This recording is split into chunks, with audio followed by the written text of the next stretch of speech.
হয়ে গেছেন। অতএব আমরা ভলান্টিয়ার পাইতে আছি, আমরা দায়িত্ব পালন করি, যারা দাঁড়িয়ে আছেন তাদেরকে বসিয়ে দেয় এবং আলেম ওলামারা যারা চাষ করে এবং রাস্তায় আছেন সকলের কাছে উদাত্ত আহ্বান, আমরা প্যান্ডেলের নিচে বসে মাহফিলের পরিবেশটিকে সুন্দর করি। এ পর্যায়ে আপনাদের সামনে গুরুত্বপূর্ণ তাকরীর পেশ করবেন সারা বাংলার আলোড়ন সৃষ্টিকারী মুনাজির আজম, খতিব আজম আল্লামা মুফতি নুরুল ইসলাম ওলিপুরি সাহেব, প্রতিষ্ঠাতা পরিচালক মাদ্রাসায়ে নূরে মদিনা শায়েস্তাগঞ্জ, প্রতিষ্ঠাতা পরিচালক মাদ্রাসায়ে নূরে মদিনা শায়েস্তাগঞ্জ।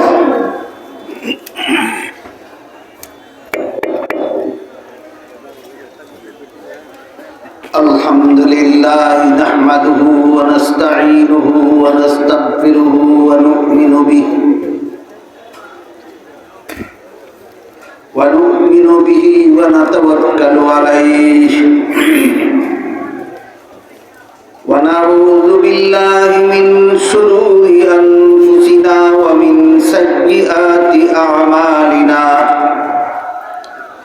من يهده الله فلا مضل له ومن يضلله فلا هادي له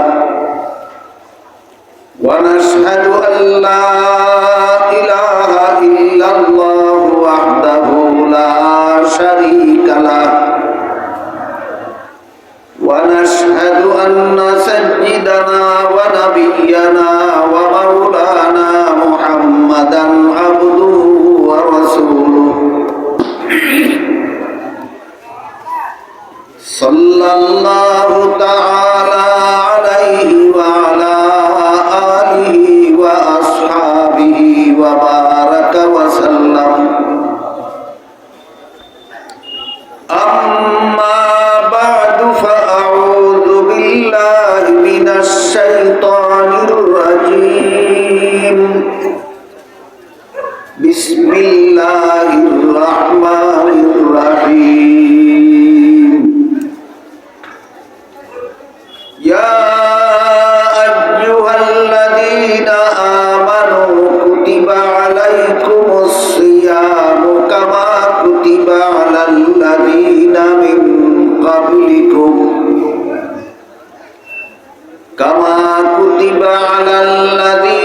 من قبلكم لعلكم تتقون.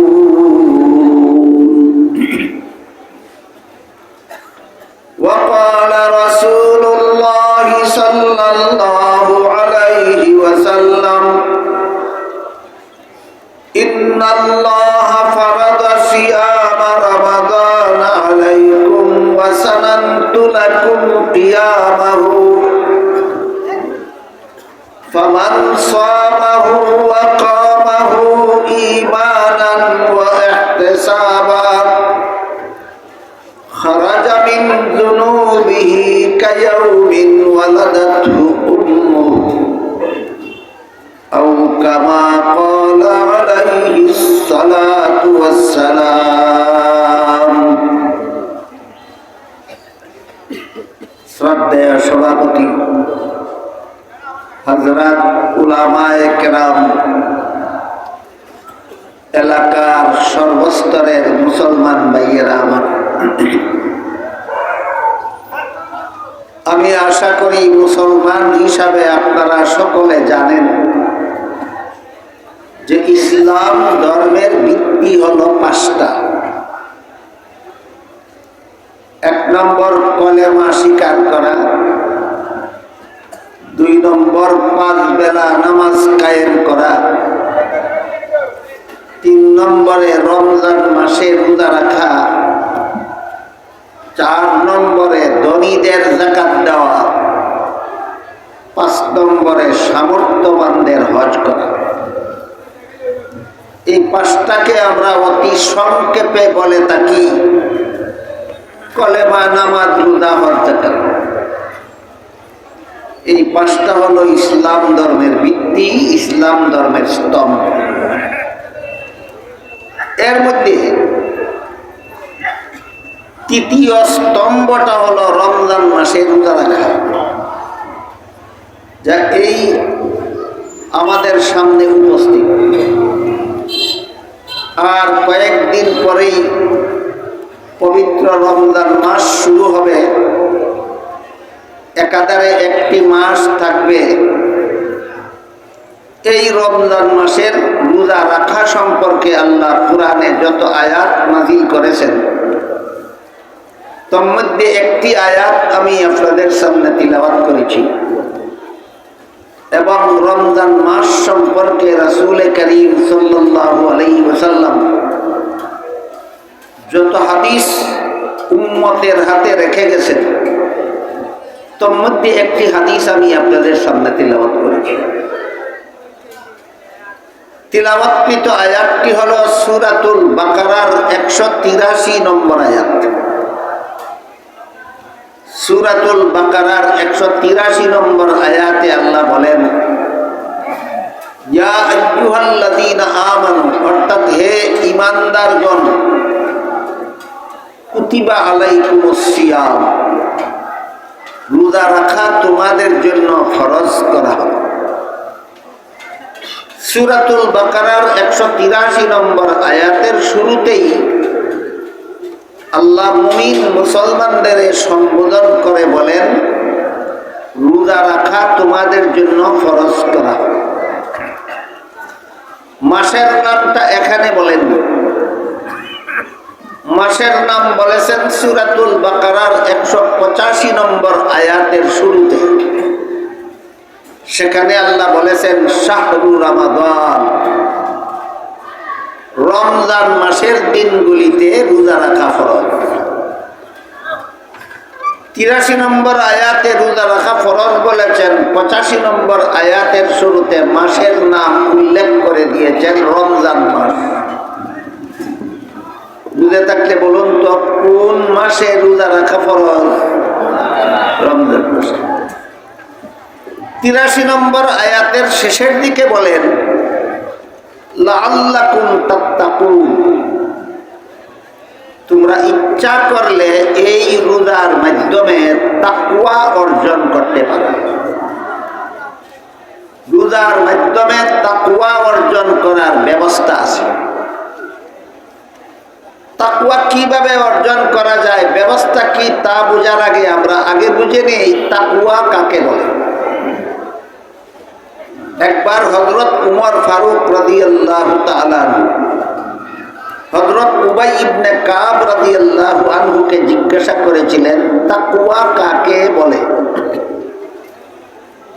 উবাই ইবনে কাব উমরের প্রশ্নের সরাসরি জবাব না দিয়ে পাল্টা জিজ্ঞাসা করলেন, যে জঙ্গল কাঁটাদার গাছে ভরা, এমন জঙ্গল কি আপনি দেখেছেন কোনদিন? উমর বলেন, দেখেছি। উবাই জিজ্ঞেস করেন, এমন জঙ্গল দিয়ে কি গিয়েছেন কোনদিন? উমর বলেন, গিয়েছি। উবাই জিজ্ঞেস করেন, যে জঙ্গল কাঁটাদার গাছে ভরা, এমন জঙ্গল দিয়ে আপনি গেলেন কিভাবে? উমর বলেন, এমন ভাবে শরীর কাপড় সামলে গিয়েছি যেন আমার গায়ে কোনো কাঁটা না লাগে। তখন উবাই বলেন, এইটার নামই তাকওয়া। অর্থাৎ গোটা দুনিয়াটাই অসংখ্য অগণিত গুনার কাঁটাদার গাছে ভরা একটা জঙ্গলের নাম। দুনিয়া এমন একটা জঙ্গলের নাম যেখানে অসংখ্য অগণিত গুনার পরিবেশে ভরা। এই গুনার পরিবেশে ভরা দুনিয়ার ভিতর দিয়া প্রতিটি মানুষের জান্নাতে যাওয়ার পথ। দুনিয়ার বাইরে দিয়া কেউ জান্নাতে যেতে পারবে না, দুনিয়ার ভিতর দিয়া যাইতে হবে। বুঝে থাকলে বলেন তো, প্রত্যেকটা মানুষের জান্নাতে যাওয়ার পথ কিসের ভিতর দিয়া? দুনিয়ার ভিতর দিয়া। এমত অবস্থায় এই পথ চলার সময় দুনিয়ার থেকে কোনো গুনাহ যেন তোমার সাথে কবরে না যায়, এর নামই তাকওয়া। তাহলে সারমর্ম হলো, গুনাহমুক্ত জীবন যাপনের নাম তাকওয়া। কি মুক্ত জীবন যাপনের নাম তাকুয়া? গুনাহমুক্ত জীবন যাপনের নাম তাকুয়া। বুঝলাম, এবার বুঝি। আল্লাহ বলেন রমজান মাসে রোজা রাখা তোমাদের জন্য ফরজ করা হয়েছে।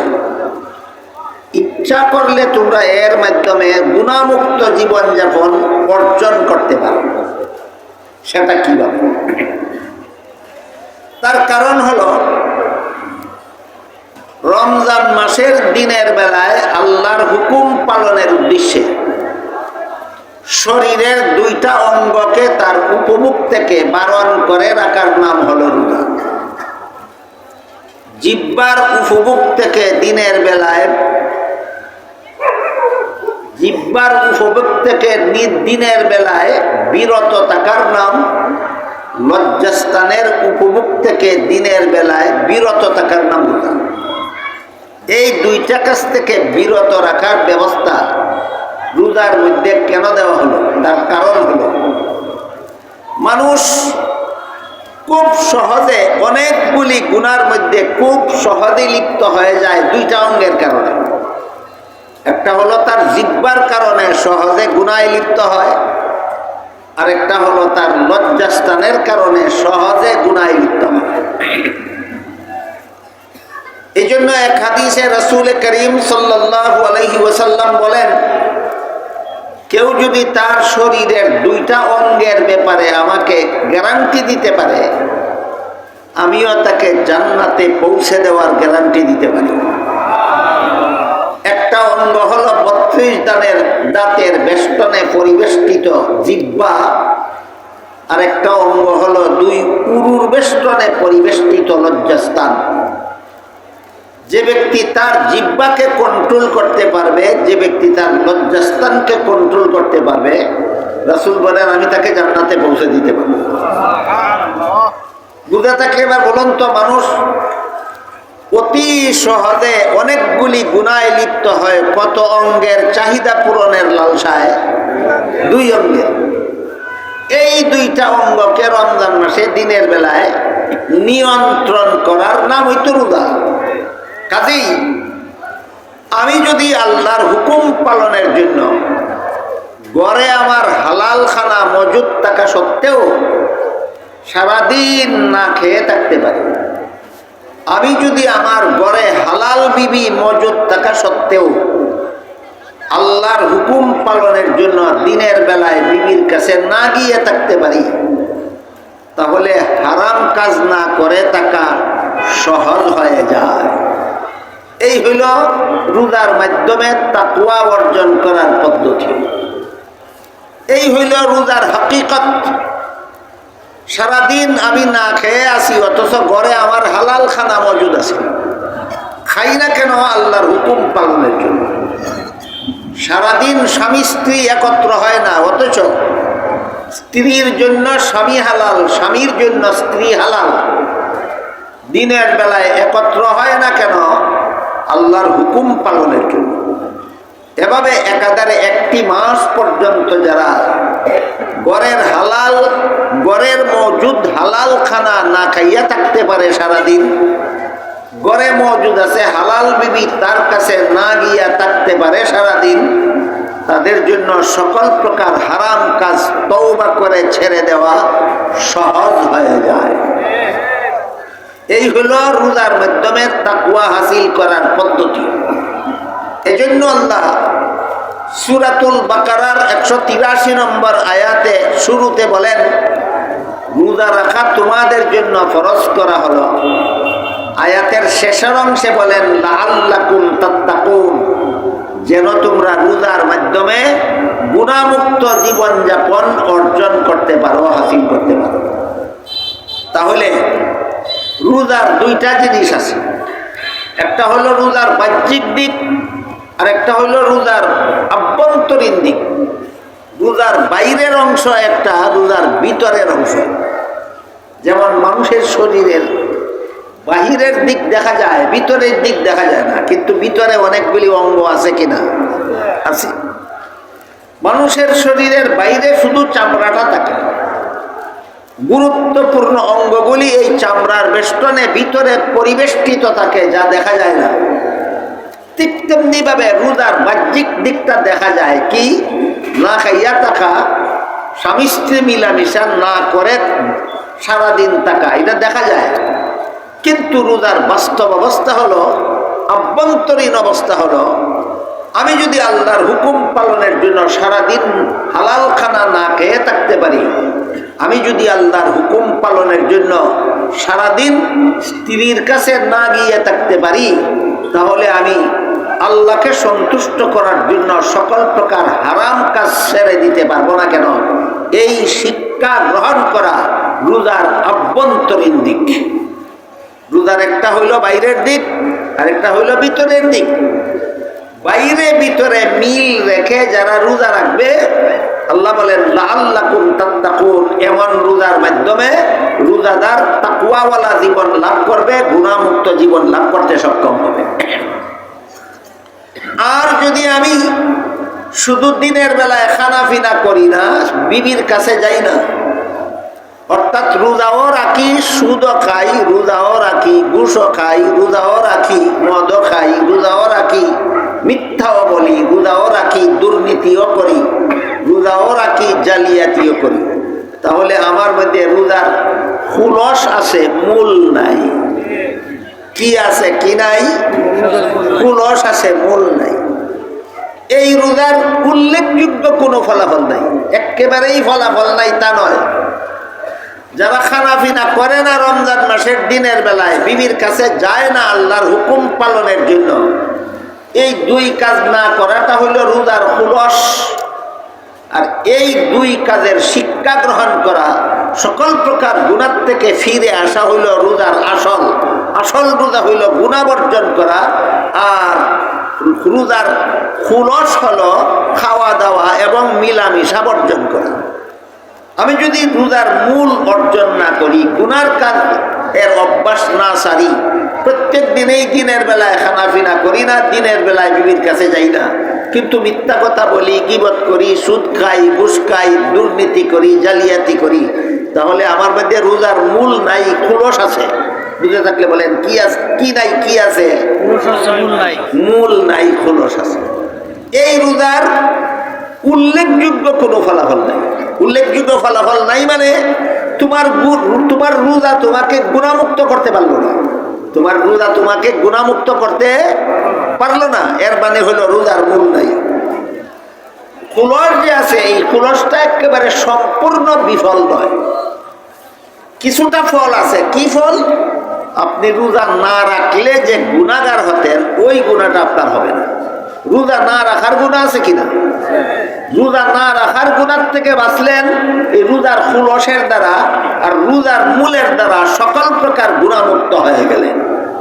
সুতরাং যাদের রোজার মূলও আছে, খুলসও আছে, এরা রোজার না রাখার গুনাহ থেকেও বাঁচে, বাকি সকল প্রকার গুনাহ থেকেও মুক্ত হয়ে যায়।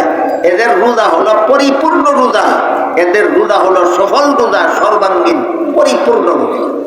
এমন রোজাদার সম্পর্কে হাদিস শরীফে রাসূল করিম সাল্লাল্লাহু আলাইহি ওয়াসাল্লাম বলেন, এইরকম রোজা রমজান মাস, পূর্ণ রমজান মাস এইরকম রোজা রাখার পরে শাওয়াল মাসের প্রথম তারিখে যখন রোজাদারগণ ঈদের নামাজে সমবেত হয়, ঈদের নামাজ পড়ার জন্য, আল্লাহ ফিরিস্তাদের জিজ্ঞাসা করেন, ও ফিরিস্তারা, আমার এই সমস্ত বান্দারা আজকে এখানে ঈদগার মাঠে আসলো কেন? আল্লাহর জানা নাই? তাহলে জিজ্ঞাসা করেন কেন? জিজ্ঞাসা করেন জানার জন্য নয়, জিজ্ঞাসা করেন ফিরিস্তাদের জবাবের ভিত্তিতে একটা ঘোষণা দেওয়ার, একটা সুসংবাদের ঘোষণা দেওয়ার জন্য। তাই আল্লাহ ফিরিস্তারা জিজ্ঞাসা করেন, ও ফিরিস্তারা, এরা আজকে এখানে আসলো কেন? ফিরিস্তারা বলেন, আল্লাহ আপনি রমজান মাসে একটা ডিউটি দিয়েছিলেন এদেরকে, এটা হলো রোজা রাখার ডিউটি। এরা ডিউটিটা পূর্ণ মাসের ডিউটি পালন করে আজকে ঈদগার মাঠে এসেছে বেতন নেওয়ার জন্য। আল্লাহ তখন ফিরিস্তাদের জিজ্ঞাসা করেন, তোমরা বলো তো এই সমস্ত রোজাদারদের কি বেতন দেওয়া যায়? ফিরিস্তারা বলেন, আমরা তো মনে করি যারা রোজাটা ঠিক মতে রেখেছে, বাকি কথা পরে বলবো। রোজা ঠিক মতে রাখে কি কারা? শুধু রোজার খুলস পালন করে যারা, না মূল সহ পালন করে যারা? হ্যাঁ, আল্লাহ তখন ফিরিস্তারা তখন বলে আল্লাহ যে এদেরকে আমরা তো মনে করি রোজাটা যারা ঠিক মতো পালন করেছে, অর্থাৎ রোজার মূল খুলস সবগুলি পালন করে যারা রোজা রেখেছে, এদের বেতনটা পুরাপুরি দেওয়া দরকার। তখন আল্লাহ ফিরিস্তাদের বলে তোমরা সাক্ষী দেখো এই সমস্ত রোজাদারদের সারা জীবনের সমস্ত গুনাহ আমি মাফ করে দেব। ওই লোকিনা রোজার দ্বারা সমস্ত গুনাহ থেকে মুক্ত। বলেন হাদিস বুঝে থাকলে বলুন, রোজার দ্বারা সমস্ত গুনাহ থেকে মুক্ত হইল কিনা? শুধু রোজার খুলসের দ্বারা না মূল সহ? এই হইল রমজান মাস সামনে আসলে শুরু হওয়ার আগে আগে আমাদের মানসিকভাবে যে প্রস্তুতিটা নেওয়া দরকার সেটা হলো আমি যেন শুধু রোজার খুলস নিয়ে বসে না থাকি, আমি যেন মূল সহ রোজা রাখতে পারি, যেন আমার সারা মাসের রোজা আমার সারা জীবনের গুনাহ মাফের ব্যবস্থা হয়। এই মর্মেই হাদিস শরীফে রাসূল করিম সাল্লাল্লাহু আলাইহি ওয়াসাল্লাম বলেন, ইন্নাল্লাহা ফারাদা সিয়াম রমাদান আলাইকুম ওয়া সানানতু লাকুম কিয়ামাহু ফামান সামাহু ওয়া কামাহু ঈমানান ওয়া ইহতিসাবান খারাজা মিন যুনুবিহি কায়াউমিন ওয়ালাদাতহু উম্মুহু আও কামা ক্বালা আলাইহিস সালাতু ওয়াস সালাম। রাসূল বলেন, আল্লাহ রমজান মাসের দিনের বেলায় রোজা রাখা তোমাদের জন্য ফরজ করেছেন, আর রাতের বেলায় তারাবিহের নামাজ পড়া আমি রাসূল তোমাদের জন্য সুন্নত করেছি। দিনের রোজা আল্লাহর ফরজ, রাতের তারাবি নবীর সুন্নত। দিনের রোজা আল্লাহর ফরজ, রাতের তারাবি নবীর সুন্নত। এখানে একটা সামান্য আনুষঙ্গিক আলোচনা আছে, ফরজকে আল্লাহর ফরজ বলা হয় কেন আর সুন্নতকে নবীর সুন্নত বলা হয় কেন? তার কারণ হলো কোনো কাজ মানুষের জন্য ফরজ হয় সরাসরি আল্লাহর হুকুমে, সরাসরি আল্লাহর হুকুমে। আল্লাহ সরাসরি কোরআনে হুকুম করেছেন রোজা রাখার জন্য, এই জন্য রোজা আল্লাহর হুকুমে ফরজ হয়েছে, এর নাম হইল রোজা আল্লাহর ফরজ। কিন্তু তারাবিহের নামাজ পড়ার জন্য আল্লাহ সরাসরি হুকুম করেননি, বরং রাসূল তারাবিহের নামাজের আমল করেছেন। রাসূলের অনুসরণে উম্মতের জন্য তারাবিহের নামাজ সুন্নত হয়েছে। বুঝে থাকলে বলেন, তারাবিহের নামাজ আমাদের জন্য সরাসরি আল্লাহর হুকুমে সুন্নত হয়েছে না নবীর আমলের কারণে? তাইলে আল্লাহর ফরজ মানে আল্লাহর হুকুমে ফরজ হয়, আর নবীর সুন্নত মানে নবীর অনুসরণে সুন্নত হয়। রমজান মাসের দিনের বেলায় রোজা রাখা ফরজ হয়েছে আল্লাহর হুকুমে, এই জন্য রোজাকে আল্লাহর ফরজ বলা হয়। আর রাতের বেলায় তারাবিহের নামাজ সুন্নত হয়েছে আল্লাহর হুকুমে না নবীর অনুসরণে, এই জন্য তারাবিকে নবীর সুন্নত বলা হয়। এবার মূল কথার দিকে যাই। রাসূল বলেন, দিনের বেলায় রোজা রাখা আল্লাহ তোমাদের জন্য ফরজ করেছেন, রাতের বেলার তারাবিহের নামাজ আমি তোমাদের জন্য সুন্নত করেছি। রমজানের কাজই মাত্র দুইটা, দিনের রোজা, রাতের তারাবি। অন্য আমল 12 মাসেই করা যায়, কোরআন তেলাওয়াত 12 মাসেই করা যায়, দুয়া 12 মাসেই করা যায়, দুরূদ শরীফ 12 মাসেই পড়া যায়, সলাতুল আওয়াবিন 12 মাসেই পড়া যায়, তাহাজ্জুদের নামাজ 12 মাসেই পড়া যায়। রমজানের রোজা রমজানেই রাখতে হয়, তারাবির নামাজ রমজান মাসেই পড়তে হয়। এবার বুঝে থাকলে বলেন, রমজানের সর্বমোট আমল কটা? দুইটা, দিনের রোজা, রাতের তারাবি। তাই রাসূল বলেন, রমজান মাসের দিনের বেলায় রোজা রাখা আল্লাহ তোমাদের জন্য ফরজ করেছেন, রাতের বেলার তারাবিহের নামাজ আমি রাসূল তোমাদের জন্য সুন্নত করেছি। কাজেই যে ব্যক্তি ঈমান ঠিক থাকা অবস্থায় সহিহ নিয়তে এই দুইটা কাজ করবে, ঈমান ঠিক থাকা অবস্থায় সহিহ নিয়তে অর্থাৎ আল্লাহর কাছে পুরস্কার পাওয়ার আশায় যারা দিনের বেলায় রোজা রাখবে, রাতের বেলায় তারাবিহের নামাজ পড়বে, আল্লাহর রাসূল বলেন এই সমস্ত রোজাদারদের সারা জীবনের গুনাহ আল্লাহ এমন ভাবে মাফ করে দেবেন যেমন একটা নূতন সন্তান বেগুনাহ অবস্থায় জন্ম হয়, ঠিক তেমনি ভাবে রোজাদারগণ রমজানের পরে নূতন সন্তানের মতো বেগুনাহ হয়ে যায়। খুলসওয়ালা রোজা না খুলস এবং মূল সহ রোজা? এই কথাটা মনে রাখতে হবে, এই কথাটা মনে রাখতে হবে। আমি আল্লাহর হুকুম পালনের জন্য হালাল ঘরের হালাল খানা না খেয়ে যদি থাকতে পারি, আমি আল্লাহর হুকুম পালনের জন্য ঘরের হালাল বিবির কাছে না গিয়ে যদি থাকতে পারি, তাহলে আল্লাহকে খুশি করার জন্য হারাম কাজগুলি ছাড়তে পারবো না কেন? এই শিক্ষাটা গ্রহণ করার মাধ্যমে যারা রোজা রাখবে, তারাবিহের নামাজ পড়বে, আল্লাহর রসুল বলেন আল্লাহ এদেরকে সদ্য প্রসূত সন্তানের মতো বেগুনা বানাইয়া জীবনের সব গুনাহ মাফ করে দেন। তাহলে হাদিস শরীফে যে আল্লাহ রসুল বলছেন রোজাদারের গুনাহ আল্লাহ মাফ করে দেন, খুলসওয়ালা রোজা না মূল সহ? এই কথাটা আমাদের স্মরণ রাখতে হবে। এই জন্যই আল্লাহ কোরআনে লাআল্লাকুম শব্দ ব্যবহার করেছেন। মর্ম হলো তোমরা ইচ্ছা করলে রোজার দ্বারা জীবনের গুনাহ মাফ করাইতে পারো। রোজা রাখলেই গুনাহ মাফ হয়ে যাবে বলেননি, বলেন ইচ্ছা করলে রোজার দ্বারা জীবনের গুনাহ মাফ করাইতে পারো। ইচ্ছা করলে কিভাবে? শুধু খুলস নয়, রোজার শিক্ষাটাও আমি গ্রহণ করব। আমি রোজার কারণে হালাল খানা ছেড়ে দিলাম, রোজার কারণে হালাল বিবির কাছে যাওয়া ছেড়ে দিলাম, এর মান ইজ্জত রক্ষা করতে গিয়া আমি তওবা করে জীবনের সকল হারাম কাজ গুনার কাজ ছেড়ে দিলাম, তবেই আমার এই রোজার দ্বারা সারা জীবনের সব গুনাহ মাফ হয়ে যায়। এবার তারাবিহের নামাজ সম্পর্কে দুইটা কথা। এক নম্বর, আমাদের সমাজে মাঝে মধ্যে দেখা যায় কোন মহিলা তারাবিহের নামাজ জমাতে পড়ার জন্য এক বাড়ির থেকে আরেক বাড়ির থেকে আরেক বাড়ি চলে যান। এই অতি অল্প সংখ্যক কিছু মহিলা এমন পাওয়া যায় সমাজে, যারা তারাবির নামাজ ঘরে একা পড়েন না, অন্য বাড়ি থেকে জমাতে পারে না। এই কাজটা যারা করেন তাদের জন্য রাসূলের দুইটা হাদিস শোনাই। এক হাদিসে রাসূল করিম সাল্লাল্লাহু আলাইহি ওয়াসাল্লাম বলেন, খায়রু মাসাজিদিন নিসায়ে কারু বিউতিহিন্না, মহিলাদের শ্রেষ্ঠ মসজিদ হলো তাদের নিজের ঘরের কোণা। মহিলারা অন্য ঘরে যাবে নামাজ পড়ার জন্য না নিজের ঘরের কোণায়? নিজের ঘরে। অন্য ঘরে মহিলাদের নামাজ পড়ার জন্য যাইতে বলা হয় নাই, একটা হাদিস। আর একটা হাদিস হইল, একজন মহিলা রাসূলের কাছে অনুমতি চাইল।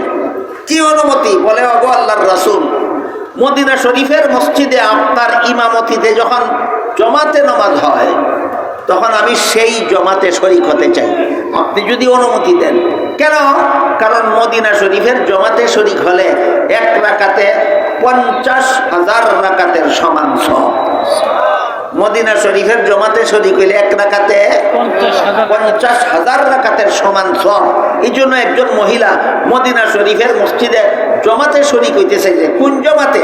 যে জমাতের ইমামতি করেন স্বয়ং রাসূল। রাসূল তাকে অনুমতি না দিয়া বললেন, এই সবটাই তুমি ঘরের কোনায় একা পড়লে পাইবা। তাইলে মহিলারা জমাতে নামাজ পড়লে সওয়াব হয় না গরো একা পড়লে সওয়াব হয়? আমরা বেশি জানি না রাসূল বেশি জানতেন? রাসূল কিভাবে বললেন আর আমরা কিভাবে করি? রাসূল বলেন, পুরুষ মসজিদের জমাতে শরীক হইয়া নামাজ পড়লে যেই সওয়াব, মহিলা ঘরের কোনায় একা পড়লে সেই সওয়াব। আমি কেন রাসূল থেকে বেশি বুঝতে যাব? এত বেশি পণ্ডিত হওয়া না, রাসূল থেকে বেশি বুঝুন না, পণ্ডিত হওয়াটা ভালো নয়। এই জন্য আমাদের সতর্ক থাকতে হবে, আমাদের মা বোনদেরকে এই পণ্ডিতি দেখাতে যেন না দেয়। রাসূল বলেছেন, পুরুষ মসজিদের জমাতে শরীক হইয়া নামাজ পড়লে যেই সওয়াব, মহিলারা ঘরের কোনায় একা পড়লে সেই সওয়াব। এখানে অনেকে আবার প্রশ্ন করেন, কেন, কোন কারণে পুরুষ মসজিদে জমাতে শরীক হইতে গেল, তার অতিরিক্ত সময় গেল, অতিরিক্ত শ্রম গেল, এরপর যদি গাড়ি নিয়ে মসজিদে যাইতে হয় কিছু না কিছু তেলের পয়সা গেল, এত কিছু ত্যাগ কইরা পুরুষ যেই সওয়াব পাইল, মহিলারা মসজিদে আসা যাওয়ার সময়ও গেল না, কোনো শ্রমও গেল না, তেলের পয়সাও খরচ হইল না, ঘরের কোনায় একা ভরে লইল, পুরুষ এত খরচ করে যেই সব, মহিলারা এগুলি খরচ না করে সেই সব কেন? যুক্তি কি? অনেকে যুক্তি খুঁজেন। ইসলামের যে কোনো বিধান সম্পর্কে যারা যুক্তি খুঁজেন তাদের জন্য একটা যুক্তি সম্পর্কে একটা মূলনীতির কথা বলি।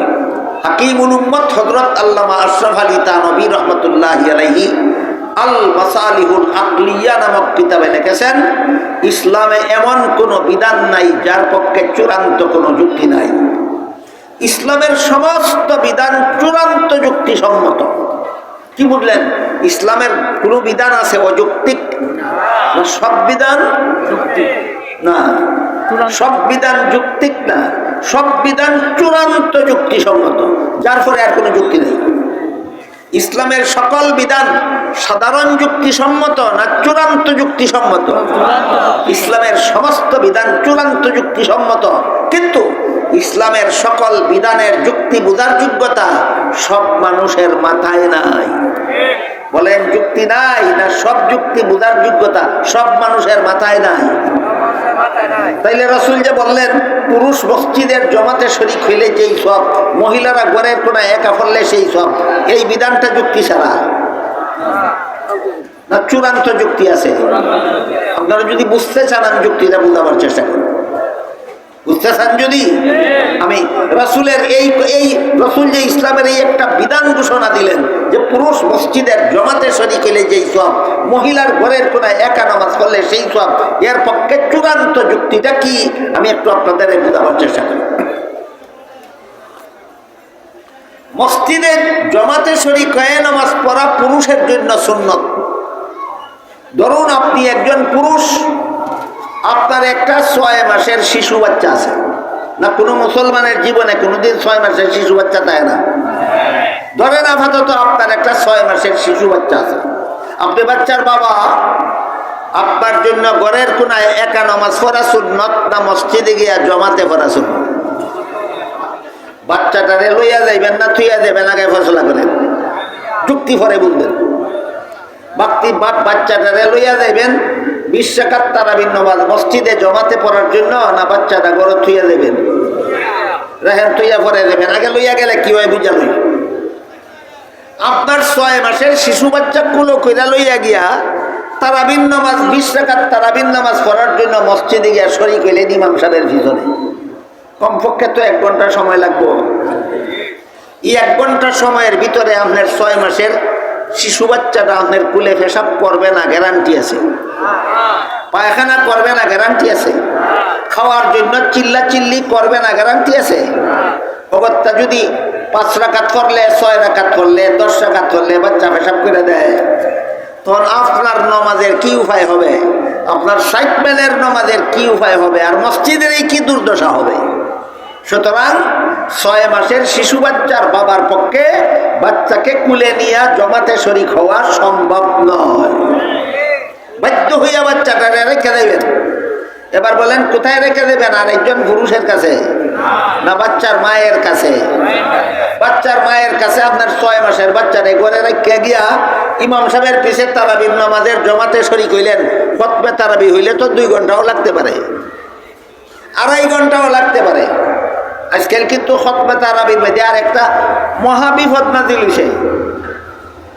এটা হইল হাফেজ সাহেবের রাখবার সময় এমন হাফিজ পুঞ্জা রাখে যেই হাদিস যেই হাফেজ সাহেব এটার মতো বিরতিহীন গতি।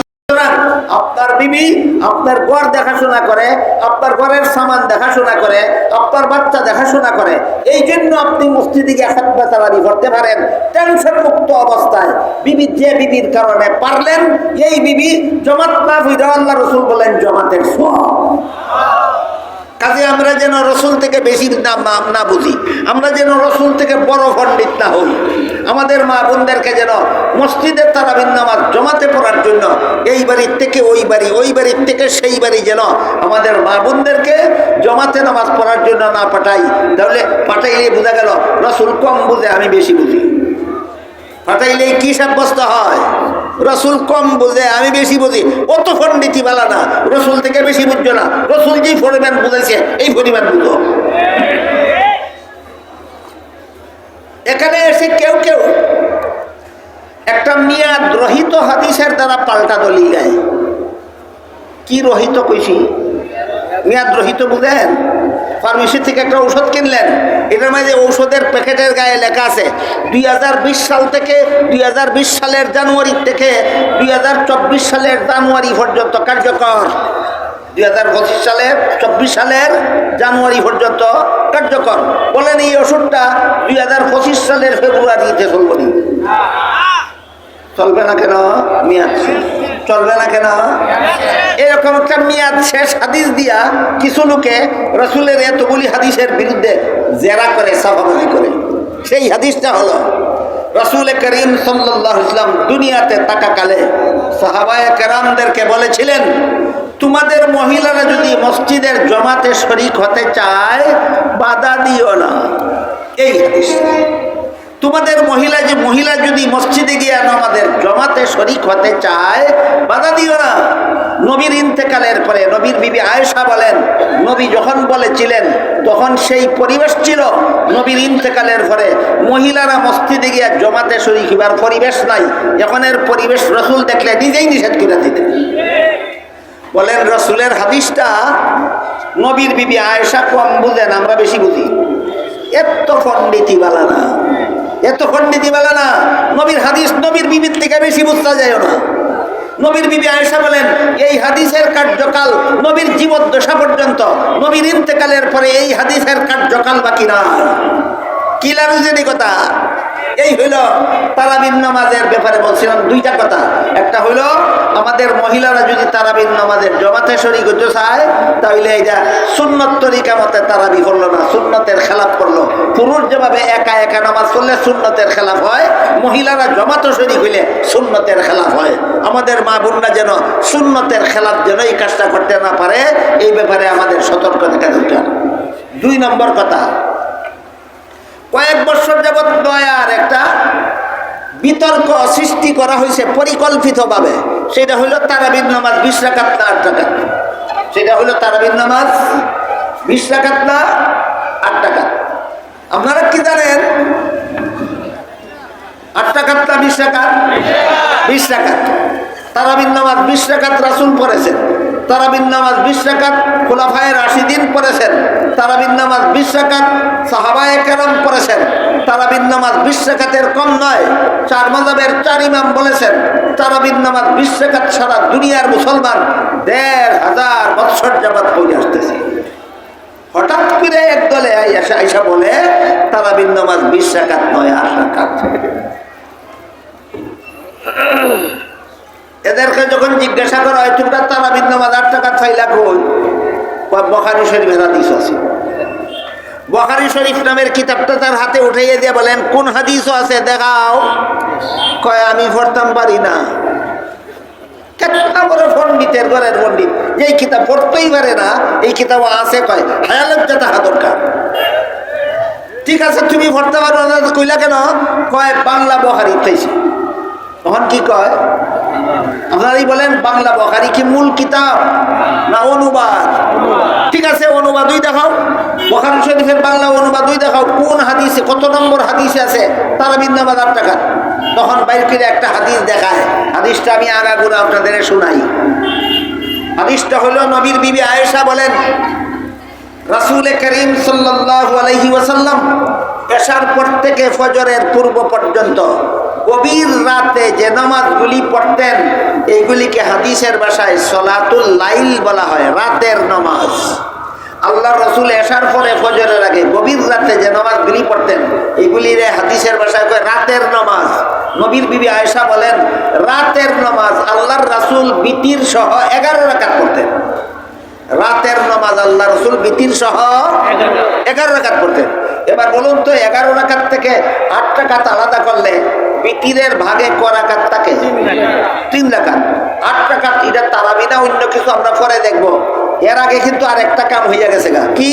যারা বলে তারাবি 8 রাকাত এরা কয় বিতির 1 রাকাত। দেখেন কথা ঠিক আছে। যারা কয় তারাবি 8 রাকাত এরা কয় বিতির 1 রাকাত। তারাবি 8 রাকাত কিনা আমরা পরে দেখবো। তুমি যে হাদিস দিয়ে দলিল দিছ এই হাদিসে কিন্তু বুখারী শরীফের এই হাদিস দিয়ে প্রমাণ হইয়া গেল বিতির 1 রাকাত নয়, বিতির 3 রাকাত। তোমার একটা দাবি বাতিল বুখারীর হাদিসের দ্বারা। তোমরা যখন বিতির 1 রাকাত যে হাদিস দিয়ে তারাবি 8 রাকাত প্রমাণ করতে চাইছো এটা আমরা পরে দেখবো 8 রাকাত প্রমাণ হয় কিনা। কিন্তু আগেই এই হাদিসের দ্বারা সাব্যস্ত হয়ে গেল বিতির 1 রাকাত নয়, বিতির 3 রাকাত। এরপরে রাসূলের সেই 11 রাকাত নামাজ থেকে বিতিরের 3 রাকাত বাদ দিলে যে 8 রাকাত থাকে এই হাদিসে উল্লেখ আছে এই 8 রাকাত নামাজ আল্লাহর রাসূল 12 মাসই পড়তেন। ক রাকাত নামাজ? কোন মাসে পড়তেন? এবার আপনারাই কোন বুখারী শরীফের হাদিসটা কি আর এরা কয়টা কি? আল্লাহ রসুল যে 8 রাকাত নামাজ গভীর রাতে 12 মাস পড়তেন, এটা কি তারাবি না তাহাজ্জুদ? এরা তাহাজ্জুদের হাদিস দিয়ে তারাবির দলিল দেয়, আপনারা দুঃখা দেয়। আপনারা হাদিস যারা পড়ছেন না, আপনারা বুঝেন না, দুঃখা দিয়া চলে যায়। যারা হাদিস পড়ছে বুখারী, এরা জানে এটা তারাবির হাদিস না, এটা তাহাজ্জুদের হাদিস। কথা ক্লিয়ার হয়েছে নি? সুতরাং যারা বলে তারাবির নামাজ 20 রাকাত নয় 8 রাকাত বুখারী শরীফের আছে, দুঃখা মিথ্যা কথা। এই মর্মে বুখারী শরীফের কোনো হাদিস নাই। হাদিস তার বুখারীর হাদিসে তারাবির কথা বলা হয়েছে না, তাহাজ্জুদের কথা বলা হয়েছে। আরেকটা সহিহ হাদিস আছে, যে হাদিসে রাসূল করিম সাল্লাল্লাহু আলাইহি ওয়াসাল্লাম বলেন, আলাইকুম বিসুন্নতি ওয়া সুন্নাতিল খুলাফাইর রাশিদিন আল মাহদিয়্যিন। হে আমার উম্মত মুসলমানেরা, আমার সুন্নত পালন করতে তোমরা যেভাবে বাধ্য, আমার খুলাফায়ে রাশিদিনের সুন্নত পালন করতে তোমরা সেইভাবে বাধ্য। প্রসিদ্ধ খুলাফায়ে রাশিদিনের প্রসিদ্ধ কতজন? রসুলের প্রসিদ্ধ খলিফা কজন? 4 জন। হযরত আবু বকর সিদ্দিক রাদিয়াল্লাহু আনহু, হযরত উমর ফারুক রাদিয়াল্লাহু আনহু, হযরত উসমান গনি রাদিয়াল্লাহু আনহু, হযরত আলী মুর্তজা রাদিয়াল্লাহু আনহু। এই 4 জনকে প্রসিদ্ধ রসুলের খুলাফায়ে রাশিদিন বলা হয়। আল্লাহ রসুল সহিহ হাদিসে বলে গেছেন, আমার সুন্নত পালন করতে তোমরা যেভাবে বাধ্য, এই 4 খলিফার সুন্নত পালন করতে তোমরা সেইভাবে বাধ্য। এর একটা উদাহরণ দেখুন। জুম্মার দিনে খুতবা পড়ার আগে, জুম্মার দিনে খুতবা পড়ার আগে যে আজানটা দেওয়া হয়, এই আজান রসুলের চালু করা সুন্নত। এই আজান রসুলের চালু করা সুন্নত। কিন্তু এর আগে যে মিনারায় যে আজান দেওয়া হয়, এটা হযরত উসমানের চালু করা সুন্নত। বলেন মিনারার আজান রাসূলের সুন্নত না খুলাফায়ে রাশিদিনের সুন্নত? বুঝে থাকলে আবার বলেন আপনারা কোন সুন্নত মানবেন, কোনটা মানবেন না? কি বলছিলেন রসুল? আমার সুন্নত পালন করতে তোমরা যেভাবে বাধ্য, আমার খুলাফায়ে রাশিদিনের সুন্নত পালন করতে তোমরা সেইভাবে বাধ্য। তাইলে খুতবার আগের সুন্নত রসুলের চালু করা, আর মিনারের আযান খুলাফায়ে রাশিদিনের চালু করা। এবার বলুন কোন সুন্নত মানবেন, কোনটা না? উভয়টা। কেন? আল্লাহর রসুলের নির্দেশ, যে সুন্নত আমি চালু করে গেলাম, এটা তোমরা যেভাবে পালন করতে বাধ্য, আমার 4 খলিফা যে সুন্নত চালু করবেন সেইটাও পালন করতে তোমরা বাধ্য। এই কথার একটা সহিহ হাদিসের মধ্যে উল্লেখ আছে। এবার শোনেন, রাসূল করিম সাল্লাল্লাহু আলাইহি ওয়াসাল্লাম দুনিয়াতে থাকাকালে রমজান মাসের প্রতি রাত্রেই তারাবির নামাজ পড়ার জন্য মসজিদে গেছেন না, গেছেন মাত্র 3 দিন। গেছেন মাত্র 3 দিন। 3 রাত্রে রাসূল সাহাবাদেরকে নিয়ে তারাবির নামাজ জমাতে বসেন। কাজেই তারাবির নামাজ জমাতে পড়া রাসূলের সুন্নত হইল। প্রত্যেক দিন যাওয়া রাসূলের সুন্নত ছিল না।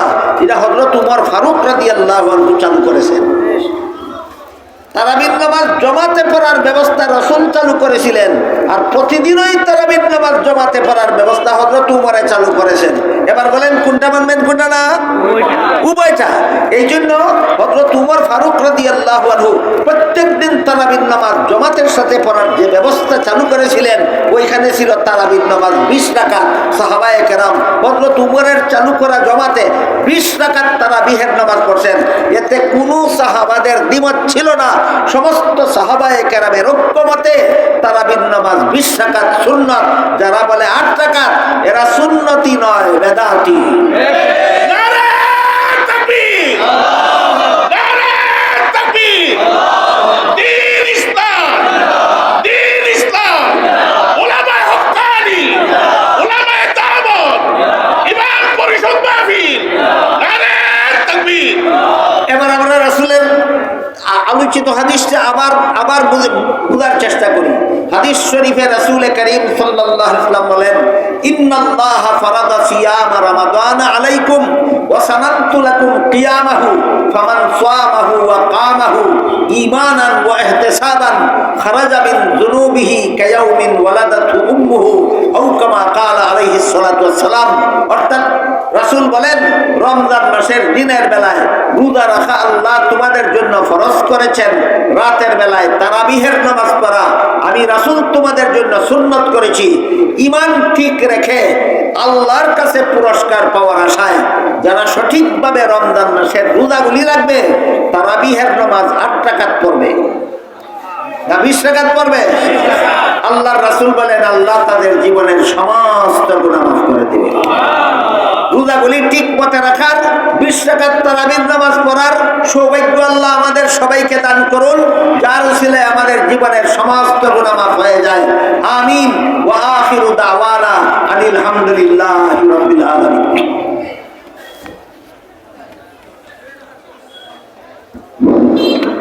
সম্মানিত উপস্থিতি, এখন দোয়া হবে।